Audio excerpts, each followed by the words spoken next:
तो चलिए आज का हमारा क्वेश्चन है क्वांटम संख्याएं क्या हैं एवं इनके प्रकारों का वर्णन कीजिए। तो चलिए सबसे पहले जान लेते हैं कि क्वांटम संख्या क्या होती है। नाभिक से दूरी, इलेक्ट्रॉन की सही स्थिति एवं संवेग का निर्धारण करने के लिए जिन संख्याओं का उपयोग किया जाता है उन्हें क्वांटम संख्याएं कहते हैं। अर्थात इसका सीधा मतलब है कि इलेक्ट्रॉन किस कक्षक में है। चलिए अब जान लेते हैं क्वांटम संख्याओं के प्रकार। तो क्वांटम संख्या निम्न 4 प्रकार की होती हैं। पहली है मुख्य क्वांटम संख्याएं, अगली है दिगंशी क्वांटम संख्याएं, अगली है चुंबकीय क्वांटम संख्याएं, अगली है चक्रण क्वांटम संख्याएं। तो चलिए सबसे पहले जान लेते हैं कि मुख्य क्वांटम संख्याएं क्या होती हैं। वे संख्याएं जो इलेक्ट्रॉन की नाभिक से दूरी को प्रकट करती हैं मुख्य क्वांटम संख्याएं कहलाती हैं। इसे n से प्रदर्शित करते हैं, अर्थात n बराबर 1, 2, 3, 4 पूर्णांक संख्याएं होती हैं। इसका सीधा मतलब है कि यदि इलेक्ट्रॉन 1s में प्रवेश करेगा तो n का मान 1 होगा, और यदि 2s में प्रवेश करेगा तो n का मान 2 होगा, और यदि 2p में प्रवेश करेगा तो n का मान 2 होगा। चलिए अब जान लेते हैं दिगंशी क्वांटम संख्याएं क्या होती हैं।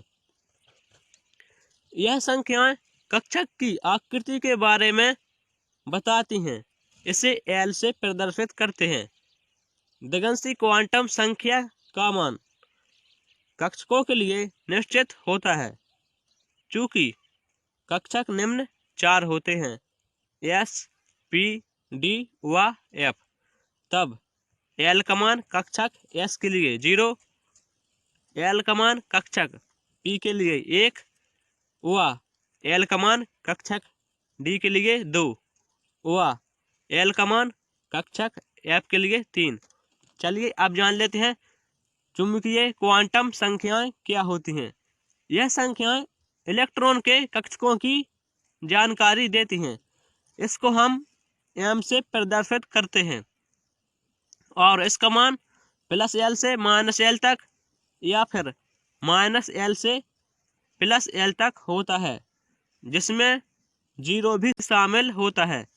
चूँकि कक्षक निम्न 4 होते हैं तब कक्षक S की निम्न एक ही कक्षा होती है, जिसके लिए m का मान 0 होता है, और कक्षक P की निम्न 3 कक्षाएं होती हैं, जिनके लिए m का मान -1, 0 व +1 होता है, और कक्षक D की निम्न 5 कक्षाएं होती हैं, जिनके लिए m का मान -2, -1, 0, +1 व +2 होता है, और कक्षक F की निम्न 7 कक्षाएं होती हैं, जिनके लिए m का मान -3, -2, -1, 0, +1, +2 व +3 होता है, और एक ही कक्षा में अधिकतम 2 इलेक्ट्रॉन भरे जा सकते हैं। इसलिए कक्षक S में अधिकतम 2 ही इलेक्ट्रॉन भरे जाते हैं, और कक्षक P में अधिकतम 6 इलेक्ट्रॉन भरे जाते हैं, और कक्षक D में अधिकतम 10 इलेक्ट्रॉन भरे जाते हैं, और कक्षक F में अधिकतम 14 इलेक्ट्रॉन भरे जाते हैं। चलिए अब जान लेते हैं चक्रण क्वांटम संख्याएं क्या हैं।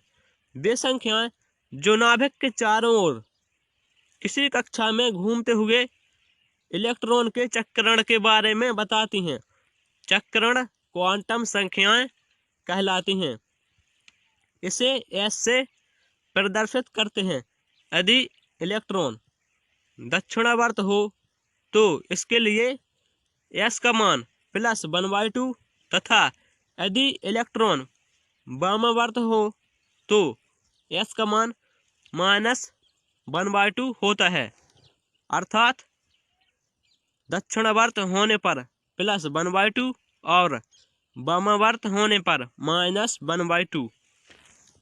चलिए अब हम चारों क्वांटम संख्याओं को समझने के लिए कुछ एग्जाम्पल लेते हैं। तो पहला एग्जाम्पल है ऑक्सीजन ओ के लिए। ऑक्सीजन ओ के 7वें व 8वें इलेक्ट्रॉन के लिए L, N, M व S का मान निकालिए। तब सॉल्व करने पर चूंकि ऑक्सीजन का परमाणु क्रमांक 8 होता है, तब इलेक्ट्रॉनिक विन्यास निकालने पर 1s में 2 इलेक्ट्रॉन जाएंगे और 2s में 2 इलेक्ट्रॉन जाएंगे और शेष बचे हुए इलेक्ट्रॉन 2p में जाएंगे।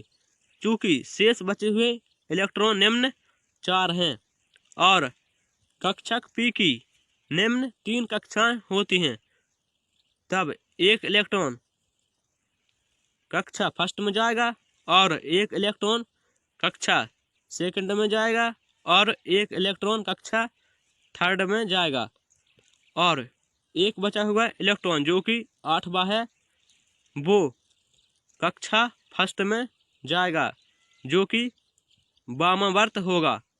और m का मान कक्षा फर्स्ट के लिए -1 और कक्षा सेकंड के लिए 0 व कक्षा थर्ड के लिए +1 होता है। तब ऑक्सीजन ओ के 7वें इलेक्ट्रॉन के लिए L का मान 1 होगा, क्योंकि इलेक्ट्रॉन 2p में प्रवेश किया है और L का मान कक्षक p के लिए 1 निश्चित होता है और N का मान 2 होगा, क्योंकि इलेक्ट्रॉन 2p में प्रवेश किया है और M का मान +1 होगा, क्योंकि जो 7वां इलेक्ट्रॉन है वो कक्षा थर्ड में प्रवेश किया है और S का मान +1/2 होगा, क्योंकि जो 7वां इलेक्ट्रॉन है वो दक्षिणावर्त रूप में है। चलिए अब जान लेते हैं ऑक्सीजन O के 8वें इलेक्ट्रॉन के लिए L का मान 1 होगा, क्योंकि इलेक्ट्रॉन 2p में प्रवेश किया है और कक्षक p के लिए L का मान 1 निश्चित होता है और N का मान 2 होगा, क्योंकि इलेक्ट्रॉन 2p में प्रवेश किया है और M का मान 1 होगा, क्योंकि जो 8वां इलेक्ट्रॉन है वो कक्षा फर्स्ट में प्रवेश किया है और कक्षा फर्स्ट के लिए M का मान -1 होता है और S का मान -1/2 होगा, क्योंकि जो 8वां इलेक्ट्रॉन है वो वामावर्त रूप में प्रवेश किया है।